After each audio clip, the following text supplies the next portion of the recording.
प्रेम सभी उलझनों को सुलझा देता है। पूज्य श्री कमलेश डी पटेल।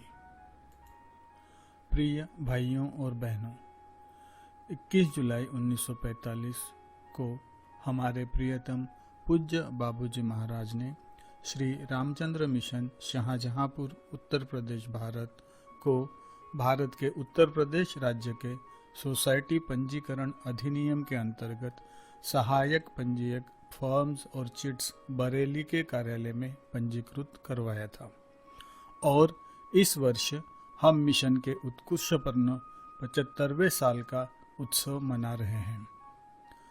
इसके बारे में यह ज्ञात नहीं है कि पंजीकरण के समय तक और उसके बाद भी उच्च आत्माओं की परंपरागत श्रेणी द्वारा बाबूजी महाराज से संस्था के सिद्धांतों तथा अखलाक यानी मानवीय शिष्टाचार जिन पर इसका निर्माण हुआ था के बारे में इंटर कम्युनिकेशन होता था। ये मार्गदर्शी सिद्धांत आज भी उतने ही नूतन, प्रासंगिक और अनिवार्य है जितने कि 1940 के दशक में थे। अतः मैं आपसे उनके कुछ उद्धरण जो बाबूजी महाराज की दैनंदिनी में बड़ी सावधानी से लिखे हुए हैं साझा करना चाहता हूँ। वे मार्ग निर्देशन के प्रकाश स्तंभ हैं जिनके अभिमुख होकर हमें अपना निजी आचरण निश्चित करना चाहिए तथा कैसे हमें एक दूसरे से व्यवहार करना चाहिए, कैसे हमें एक साथ कार्य करना चाहिए और किस प्रकार हम मालिक से जुड़े और उनसे पेश आए। यह प्लैटिनम जयंती वर्ष एक परिपूर्ण शुभ अवसर है ताकि हम पुनः सिद्धांतों का अवलोकन करें और आध्यात्मिकता की समझ के बारे में अपना मूल्यांकन करें।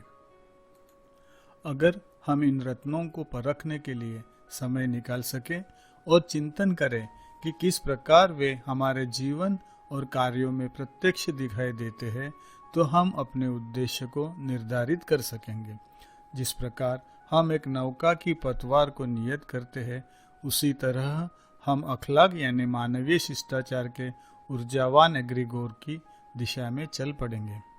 हम भी श्री रामचंद्र मिशन के जगमगाते राजदूत बन जाएंगे, जिस उद्देश्य को पूरा करने के लिए इसको 75 साल पहले स्थापित किया गया था।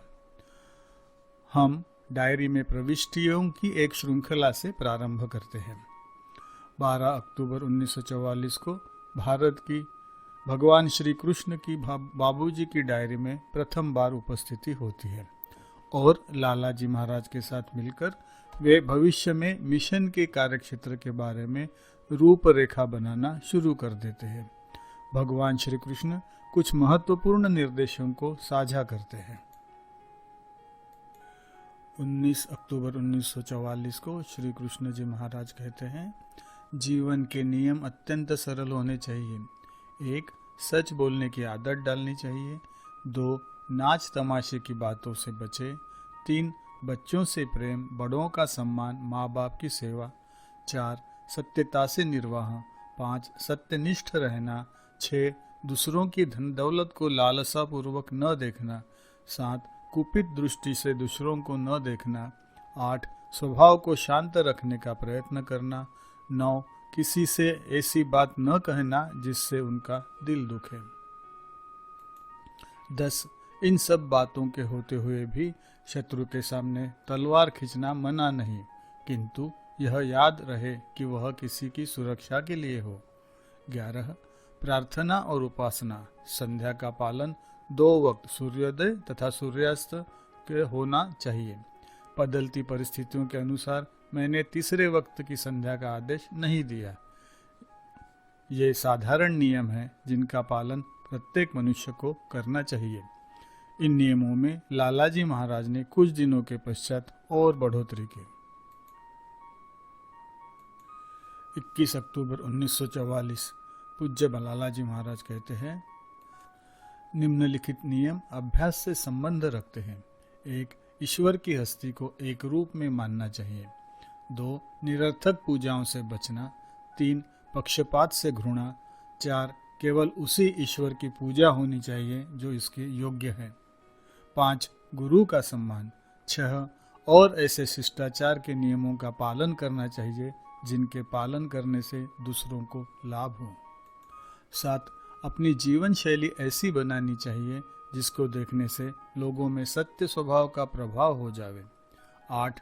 मूर्ति पूजा के मैं हमेशा खिलाफ रहा और अब भी हूँ। यह ठोसता हृदय को खराब कर देती है। यह प्रतिज्ञा बैअत दीक्षित करते समय ले लेनी चाहिए। मूर्ति पूजन का कड़ा निरोधन है। 9. सब मानवीय शिष्टाचार के सिद्धांत हैं जिनका अनुपालन करना अनिवार्य है। उसके कुछ दिनों पश्चात लालाजी महाराज ने बाबूजी को कुछ मूलभूत सिद्धांत लिखवाए और कहा कि हर जिज्ञासु को उनका अनुकरण करना चाहिए। 24 अक्टूबर 1944 को पूज्य लालाजी कहते हैं, 1. हमारे यहाँ श्रद्धा पर बहुत जोर दिया जाता है और यह पहली सीढ़ी है। इसको परिपक्व करना हर अभ्यासी का कर्तव्य है। बगैर इसके अच्छा लाभ नहीं होता। 2.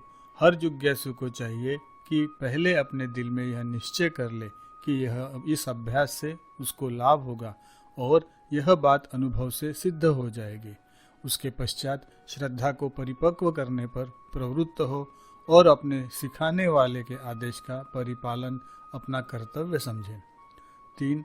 उनको यह समझा दिया जाए कि कुछ भी उनके साथ किया जा रहा है वह मेस्मरिज्म नहीं है, बल्कि असीम से संबंध जोड़ने का तरीका है और यह ही मुख्य चीज है। जब तक कि अपने दिल में अच्छी तरह से निश्चय न कर ले और सिखाने वाले पर विश्वास न हो जाए, शुरू करने की जरूरत नहीं। 4. चरित्र निर्माण का एक विशेष स्थान है और ब्रह्मचर्य का पालन भी आवश्यक है। यह तरीका भक्ति का है और इसके साथ साथ जो कुछ भी प्राप्त हो जाए। मिशन का पंजीकरण 21 जुलाई 1945 को हुआ था। इसके निकट समय तक बहुत से श्रेष्ठतम समर्थ सद्गुरुओं ने बाबूजी साहब से इंटर कम्युनिकेशन करना आरंभ कर दिया था और उनको अपनी सहायता भी पेश की। उनमें से एक, जिन्होंने श्री रामचंद्र मिशन की स्थापना में एक महत्वपूर्ण किरदार निभाया था, वह थे स्वामी विवेकानंद, जिनकी उपस्थिति 1 दिसंबर 1944 को पहली बार ज्ञात हुई। मिशन के पंजीकरण के केवल 2 दिन बाद ही स्वामी जी का किरदार भली भांति देखा जा सकता है। 23 जुलाई 1945 को स्वामी विवेकानंद जी कहते हैं, मिशन के कार्यकर्ताओं के लिए मेरी हार्दिक सहानुभूति और आशीर्वाद स्वीकार करो। यह सर्वोच्च परम सत्ता विधाता की ही इच्छा है कि ऐसी ही एक संस्था को स्थायी रूप से चलाया जाए जो कि इंसानी दिमाग की उपज नहीं है। जो योजना मैंने तुम्हें दी है वह दिव्य है। कुछ बिंदुओं पर मतभेद हो सकते हैं, परंतु उनका इस पर कोई प्रभाव नहीं होगा।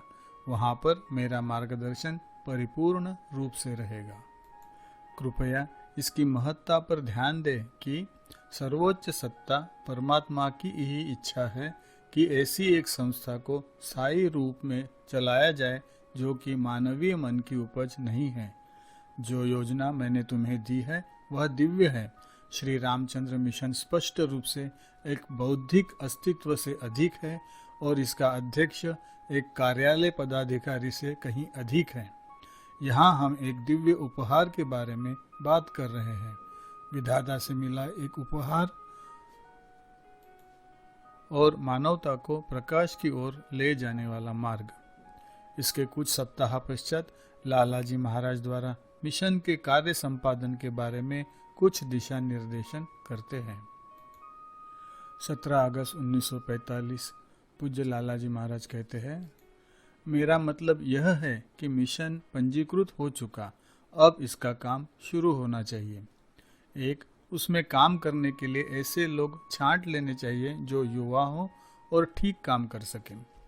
2. आध्यात्मिक संस्था में उम्र का लिहाज नहीं होना चाहिए, अपितु जो काम जैसा कर सके उससे मनस्ताप रहित वैसा ही लेना चाहिए। 3. इसका वर्गीकरण तुम आपस में कर लो और नियमों का अनुपालन सब लोग करो। 4. हर मामले में एक दूसरे के सहायक बने रहो। जिस किसी का काम गिरता हुआ देखो उसकी ओर से आरंभ कर दो। और 5. जिसके पास समय ज्यादा हो वह ज्यादा काम करे और आपस में प्रेम भाव रखे। बड़ाई छोटाई का सवाल नहीं, यह बात मुझसे सीखो। मैं अपने यहाँ वाद विवाद को न्याय संगत नहीं रखूंगा और न जरा सी बातों पर दिल शिकनी चाहता हूँ। यह काम मेरा है, अतः इसको ऐसा ही समझ कर करो। अगर मेरा मतभेद का नुक्ता पड़ जाए तो मुझसे पूछताछ करो, मेरा आदेश निर्णीत होगा। इसके अनुगमन में स्वामी विवेकानंद जी आगे बढ़ते हैं। स्वामी विवेकानंद जी कहते हैं, मैं इस विषय पर बहुत कठोर हूँ। मैं चाहता हूँ कि मिशन आकर्षक ढंग से और शांति से चल सके। तीव्र प्रकृति की बिल्कुल आवश्यकता नहीं है। हम तुम्हें युद्ध स्थल के लिए तैयार नहीं कर रहे हैं। मैं रामचंद्र की अवस्था जानता हूँ। उसके स्वभाव में दयालुता अधिक है और यह उसने अपने गुरु से विरासत में पाई है। संस्था सहनशीलता के दृढ़ आधार पर टिकी रह सकती है। मोहब्बत हर चीज को आकर्षक कर देती है। सबसे पहला कार्य तुम्हारा अपने सहोदर भाइयों को अपने सादा स्वभाव और आचरण से अपनी ओर आकर्षित करने का है। जब तुम इस बिंदु पर पहुंचोगे तो उन्हें प्रेम भाव से शिक्षा दोगे। तत्पश्चात इन्हें नियमों के अनुकरण करने के लिए कहोगे। उन्हें मानवता की सेवा करना सिखाओ और आपस में भाईचारे की भावना को बढ़ाओ। उनके साथ एक भाई की तरह अपना कर्तव्य पूरा करो और उनको अपना ही समझो। उनके अंदर गंभीरता तथा निष्कपटता का विकास करो। संस्था के हित में सबसे अच्छा यह है कि अपने आप को एक उत्कृष्ट उदाहरण बनाओ जिनकी वो नकल कर सके। संस्था के किसी भी पहलू पर अपने पूज्य गुरु की मिसाल लो। उन्होंने कभी उस चीज को करने के बारे में नहीं कहा जिसको उन्होंने स्वयं न कर लिया हो। साधारणतः यह एक बड़ी गलती पाई जाती है कि वो लोग दूसरों से वह काम करवाना चाहते हैं जो वो स्वयं नहीं कर सकते। ऐसे लोग कभी सफल नहीं हो सकते। मैं संस्था के विभिन्न कार्यों के लिए योग्य एवं व्यावहारिक पुरुषों को नियुक्त करना चाहता हूँ जो साफ दिल और शांत स्वभाव के हो। मैं तुम्हें यह सलाह देता हूँ कि हर किसी को मोहब्बत और संवेदना की दृष्टि से तोलना और सबसे पहले किसी कार्य को स्वयं करने की आदत डाले, तत्पश्चात दूसरों को करने के लिए कहे। मैं तुम्हें कई बार चेतावनी दे चुका हूँ कि वही करो जो तुम्हारे दिल में है। कुछ चिंता न करो यदि दुनिया तुम्हारी विरोधी है। कोई चिंता न करो यदि तुम्हारे भाई बहन तुम्हें छोड़कर चले जाते हैं। काम के लिए काम करो और जो कुछ भी करो उसमें दृढ़ रहो। जब हम इतने सारे तुम्हें सलाह देने के लिए और मार्गदर्शन करने के लिए है, तुम्हें डरने की बिल्कुल भी जरूरत नहीं है। आज नहीं तो कल सफलता अवश्य मिलेगी। चाहे सूरज फट पड़े या आकाश तुम्हारे ऊपर गिर जाए, तब भी वही करना जो तुम्हें करना है। तत्पश्चात स्वामी विवेकानंद जी विस्तार पूर्वक वर्णन करते हैं कि हम सबको किस प्रकार भाग लेना चाहिए, पहले अभ्यास की तरफ, फिर प्रशिक्षकों के नाते। 23 अगस्त 1945 को स्वामी विवेकानंद जी कहते हैं, तुम्हारे समाज में उच्च श्रेणी के लोगों को पहले अपना स्वयं का उदाहरण प्रस्तुत करना चाहिए जिसका दूसरे लोग अनुसरण कर सकें। श्री रामचंद्र मिशन के सभी सत्संगी भाइयों के लिए सामान्य कर्तव्य: 1. प्रातः जल्दी उठे और प्रकृति के नियमों का पालन करें। 2. स्वभाव में सादगी रखें और निश्चित समय पर भोजन करें। 3. धर्मनिष्ठ और उदारचित्त रहे। 4. वाणी, विचार और कर्मों से सत्यनिष्ठ रहे। 5. दूसरों के प्रति संवेदनशील रहे जैसा कि आप अपने बच्चों के प्रति रहते हैं। 6. अपने सभी साथियों की अपनी क्षमता के अनुसार सेवा करें। 7. संपूर्ण विश्व को एक समुदाय की भांति माने तथा प्रत्येक प्राणी के यथाविधि अधिकारों का उचित ध्यान रखा जाए। 8. मालिक में विश्वास रखे जो कि परमेश्वर के तुल्य है और मिशन के प्रति वफादारी रखे। 9. प्रतिदिन एक निश्चित समय पर अभ्यास करे। और 10. रात को सोने से पहले मिशन की सफलता के लिए प्रकृति के नियमों का पालन करने और साथ ही मिशन के आदेशों का पालन करने की शक्ति के लिए प्रार्थना करें। यह अति महत्वपूर्ण बात है जिसका पालन बड़े छोटे प्रत्येक व्यक्ति पर अनिवार्य है। विशिष्ट मामलों में छूट दी जा सकती है। जो कुछ भी आदेश होंगे उन्हें उनका पालन करना ही होगा। प्रशिक्षकों के कर्तव्य। 1. प्रशिक्षण इस प्रकार दें जैसे कि वे अपने भाई और बहन हैं। 2. अभ्यासियों के साथ भ्रातृप्रेम और संवेदनशीलता रखें। इस संबंध में अपने गुरु का पूर्णतः अनुकरण करें। 3. वार्तालाप में विनम्रता और नरमी रखें जैसे कि आप अपने स्वयं से बात कर रहे हैं। बात कहने का अंदाज ऐसा होना चाहिए जैसा कि एक नदी के शांत जल के प्रवाह का होता है। 4. अभ्यासियों को एक ही ईश्वर की संतान जाने और उन सभी के लिए हृदय में प्रेम और सम्मान रखें। 5. सत्संग के समय व्यर्थ की बातों की अनुमति नहीं हो। इसको जारी रखते हुए लाला जी साहेब अपने अभ्यास में स्वाध्याय के महत्व पर फरमाते हैं।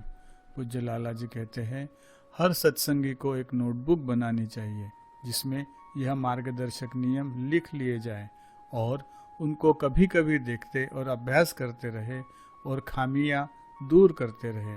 नोटबुक में लिखना चाहिए कि इनमें से कौन सी बात पूरी नहीं कर सका और किसमें कमी रही। लाला जी साहेब अपने मार्गदर्शन को भी विस्तृत करते हैं। मित्रता के सर्वसामान्य नियमों को परिबद्ध करते हुए क्रोध को हम कितनी अच्छी तरह नियंत्रित कर सकते हैं। 6 सितंबर 1945 को पूज्य लाला जी महाराज कहते हैं, एक बड़े अनुभव की बात तुमको बताता हूँ कि मित्रता का निभाव उस तरह उस जगह हो सकता है जहाँ एक दूसरे के दिल में सम्मान हो। मेरा आचरण ऐसा ही रहा है। बाबूजी पूछते हैं, आध्यात्मिकता के लिए विष क्या है? पूज्य लाला जी कहते हैं, क्रोध। समभाव कभी नहीं आ सकता जब तक इस संक्रामक रोग से छुटकारा ना हासिल किया जाए। क्रोध किस तरह से असर डालता है? सिस्टम में भारीपन आ जाता है और दबाव पैदा हो जाता है जिसकी वजह से अब अबद्ध सूक्ष्मधार प्रवेश नहीं कर पाती है। विचार पर से बोझ नहीं हट पाता। प्रश्न यह उठता है कि क्रोध और इसके प्रभाव से छुटकारा कैसे मिले? नुस्खा यह है कि अपने आप को मालिक के प्रति अत्यंत अधीन और दीनहीन समझ ले, बल्कि विश्वास कर ले और अभ्यास करते रहे यहाँ तक कि यही रंग उसके अंग अंग में समा जाए। और कुछ अंतराल के पश्चात उन्होंने कुछ और सामान्य नियमों को साझा किया कि हमें अपना जीवन किस तरह बिताना चाहिए। 18 अक्टूबर 1945 को पूज्य लाला जी महाराज कहते हैं, घर के कामकाज में कुछ नियमों के साथ संलग्न रहना चाहिए। एक, जीविका कमाने का प्रयत्न करना चाहिए, इस प्रकार कि दूसरों का भी भला कर सके, किंतु इसमें उधेड़ बुन नहीं होनी चाहिए। 2, ईश्वर की याद हर कार्य में रहनी चाहिए। 3, बर्ताव इस तरीके का होना चाहिए कि समरसता झलक पड़े। इसका मतलब यह है कि हर मनुष्य को यह ख्याल रहे कि अमुक मनुष्य अपने कर्तव्य में जो उसके जिम्मे है विवश नहीं है। 4, प्रेम भाव बात बात में टपके। 5, एक दूसरे की सेवा करना अपना कर्तव्य समझे। 6, जो जिस योग्य है उसके साथ वैसा ही आदर सम्मान करें। 7, बुराई का विचार दिल से निकल जाना चाहिए। 8, सबको परमात्मा की सृष्टि में से समझे और सबका मालिक उसी को समझे और उसका वैसा ही सम्मान करे, और यह सब बिना किसी कमी के सबके साथ होना चाहिए, चाहे सत्संगी हो या अस्वजन। यह नियम आम तौर पर सबके साथ बरतना चाहिए। सन 1946 के प्रारंभ में भगवान बुद्ध हमारे सिस्टम के अभ्यासियों और प्रशिक्षकों के मार्गदर्शन की इच्छा जताते हैं। भगवान बुद्ध जी दूसरा पाठ देते हैं, हर काम को गुरु पर छोड़ देना सख्त गलती है। सच पूछो तो उनके लिए शिष्यों की आकांक्षाओं की ओर ध्यान देना केवल यही एक काम नहीं है, और खासकर ऐसे असामान्य व्यक्तित्व के लिए जैसे रामचंद्र यह आवश्यक है कि ऐसे शख्स को आराम दिया जाए ताकि उसके दिल और दिमाग को चैन मिले और वह उतनी मेहनत ईश्वरीय काम में लगा सके। यह बात जो तुम्हारे सत्संग में बहुधा कही जाती है कि मैंने सब कुछ गुरु पर छोड़ दिया, यह केवल कल्पना ही कल्पना है। मैं समझता हूँ कि अभी तक ऐसा कोई ही शख्स हो जो इससे वाकई तौर पर कर सका है। ऐसी मिसाल वाले केवल एक आध ही मिल सकेंगे। इसका यह मतलब नहीं है कि लोग गुरु के प्रति समर्पण करना छोड़ दें और इस दिशा में प्रयत्न न करें। पूरी निष्ठा के साथ अवश्य प्रयत्न करना चाहिए। मालिक के प्रति समर्पण एक अनूठी बात है जो भगवान कृष्ण ने गीता में फरमाई थी। इसके करने से बहुत पहले आदमी बहुत कुछ बन सकता है। यह अनूठी बात है। इसका पहल और आखिर एक ही है। ऐसी हस्तियां बनी बनाई आती है, तथापि इस दिशा में जो कुछ भी कोई कर सके लाभकारी है। शिष्य का धर्म है कि अपने गुरु से कम मेहनत ले।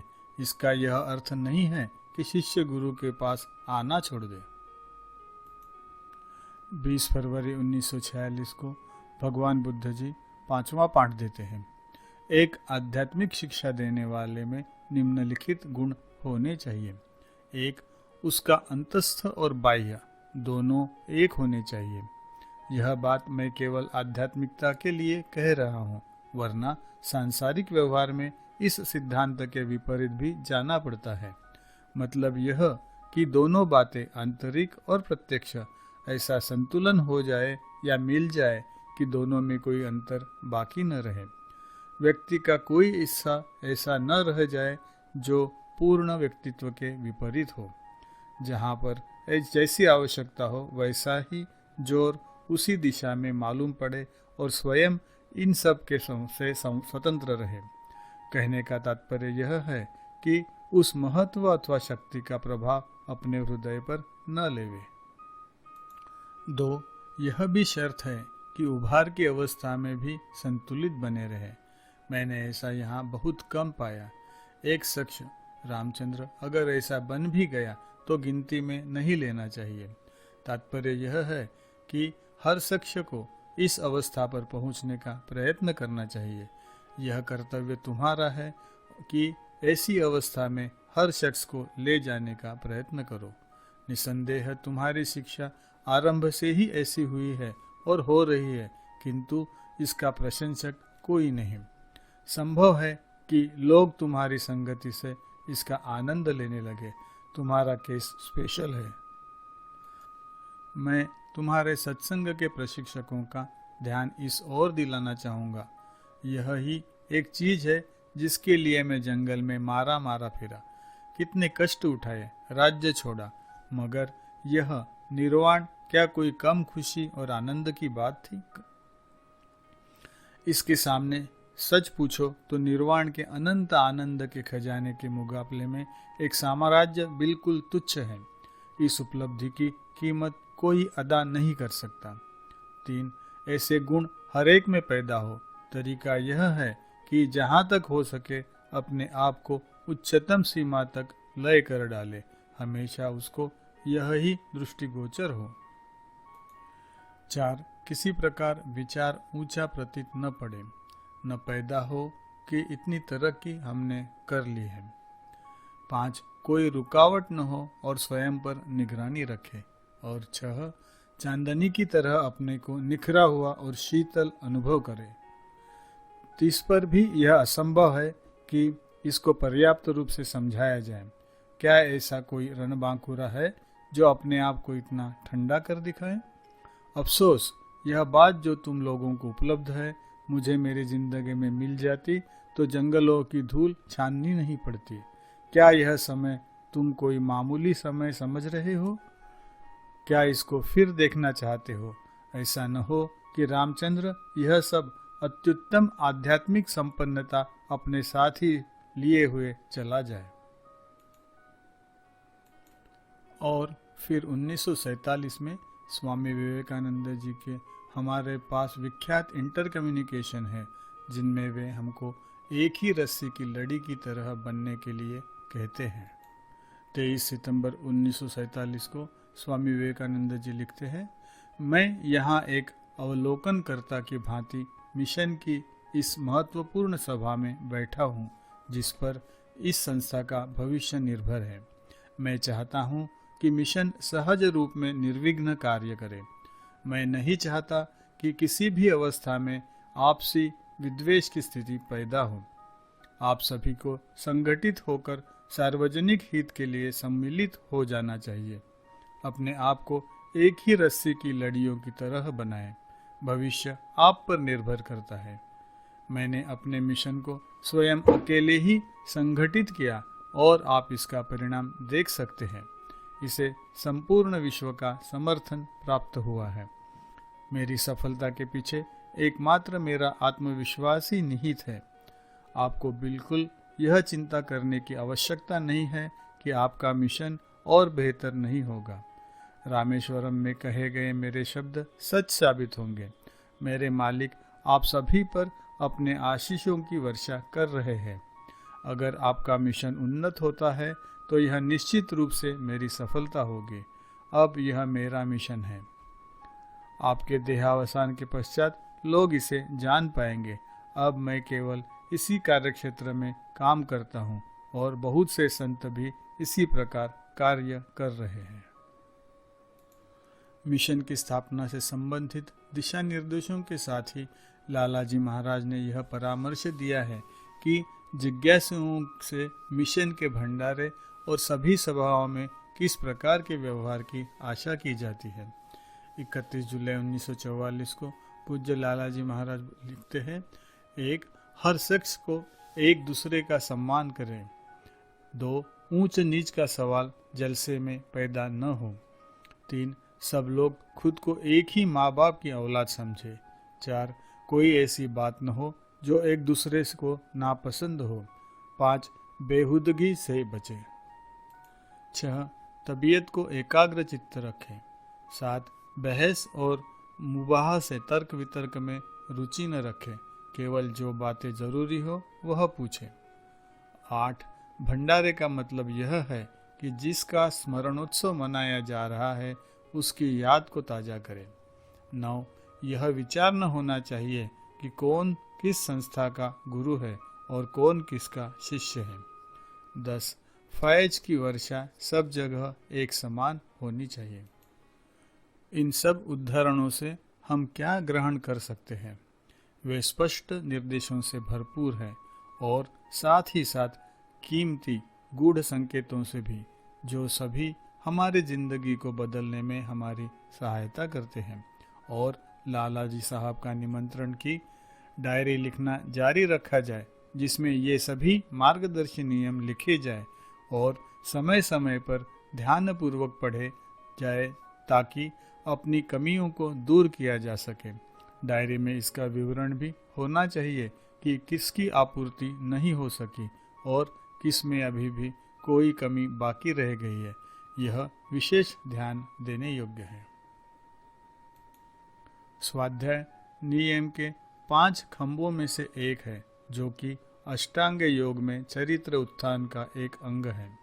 स्वाध्याय का अर्थ है स्वयं का अध्ययन। हमारी आध्यात्मिक यात्रा में आत्म अवलोकन व आत्मविश्लेषण की आवश्यकता सर्वोपरि है, जो कि हमारे इरादों और हमारी क्रियाओं के प्रति हमारी जागरूकता को विकसित करने में हमारी सहायक होती है।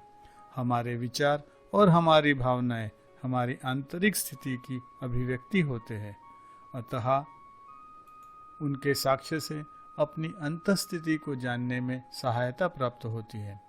अपने लक्ष्य से जुड़े रहने के लिए हमें अपने चरित्र निर्माण पर कार्य करने की आवश्यकता है और अपनी उन आदतों और वृत्तियों पर ध्यान देने की जरूरत है जो हमारे व्यक्तित्व को सीमित करती है, ताकि उन्हें दूर किया जा सके।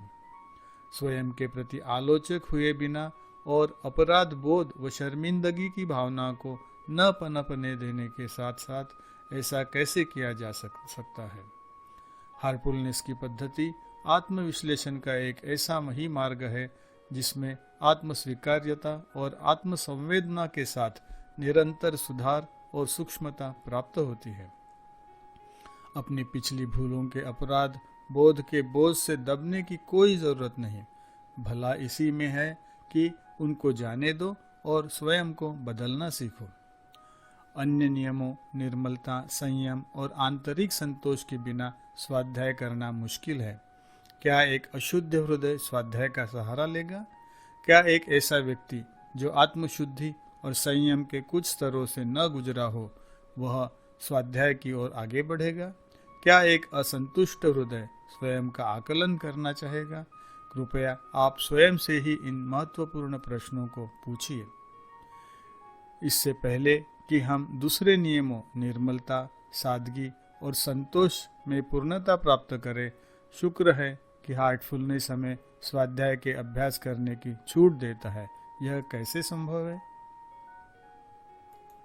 पहला तो प्राणाहुति के साथ साधना के द्वारा हम अपने भीतर की सृष्टि का गहनता से साक्ष्य करना सीखते हैं। इसके उपरांत जब कोई आंतरिक विक्षोभ पैदा होता है तो हम सतर्क हो जाते हैं और उसे हम सफाई की प्रक्रिया से मिटा सकते हैं। हम अपने अंदर में दिखने वाली भावनाओं के जाल से कम उलझना सीख लेते हैं। दूसरा, हमें अपनी आंतरिक अवस्था के प्रति संवेदनशील होने के लिए प्रोत्साहित करने को डायरी में लिखने को कहा जाता है। हम स्वयं में आत्म जागरूकता, आत्मग्राह्यता और आत्म परानुभूति को पोषित करते हैं। परिणाम स्वरूप हम अपनी पुरानी आदतों को आसानी से छोड़ पाने में समर्थ हो जाते हैं। तीसरा, प्रार्थना के द्वारा हम अपने हृदय की आवाज को बेहतर ढंग से सुन पाते हैं और इसकी प्रखर बुद्धिमत्ता के सूक्ष्मग्राही हो जाते हैं। चौथा, सतत स्मरण के अभ्यास द्वारा हम निरंतर रूप से अंतर्मन के विवेक से जुड़े रहते हैं, जो हमें स्वयं को सुधारने में सहायता कर सकता है। स्वाध्याय में हमारे साहित्य का पठन और अध्ययन भी शामिल है, क्योंकि इन मूल ग्रंथों में हमारी स्वयं की अंतर यात्रा का उल्लेख भी मिलता है। पठन के द्वारा हमें उन सद्गुरुओं की विद्वत्ता प्राप्त होती है जो इस आध्यात्मिक पथ को पहले से ही पार कर चुके हैं और हमें आगे बढ़ते रहने की उनसे प्रेरणा मिलती है।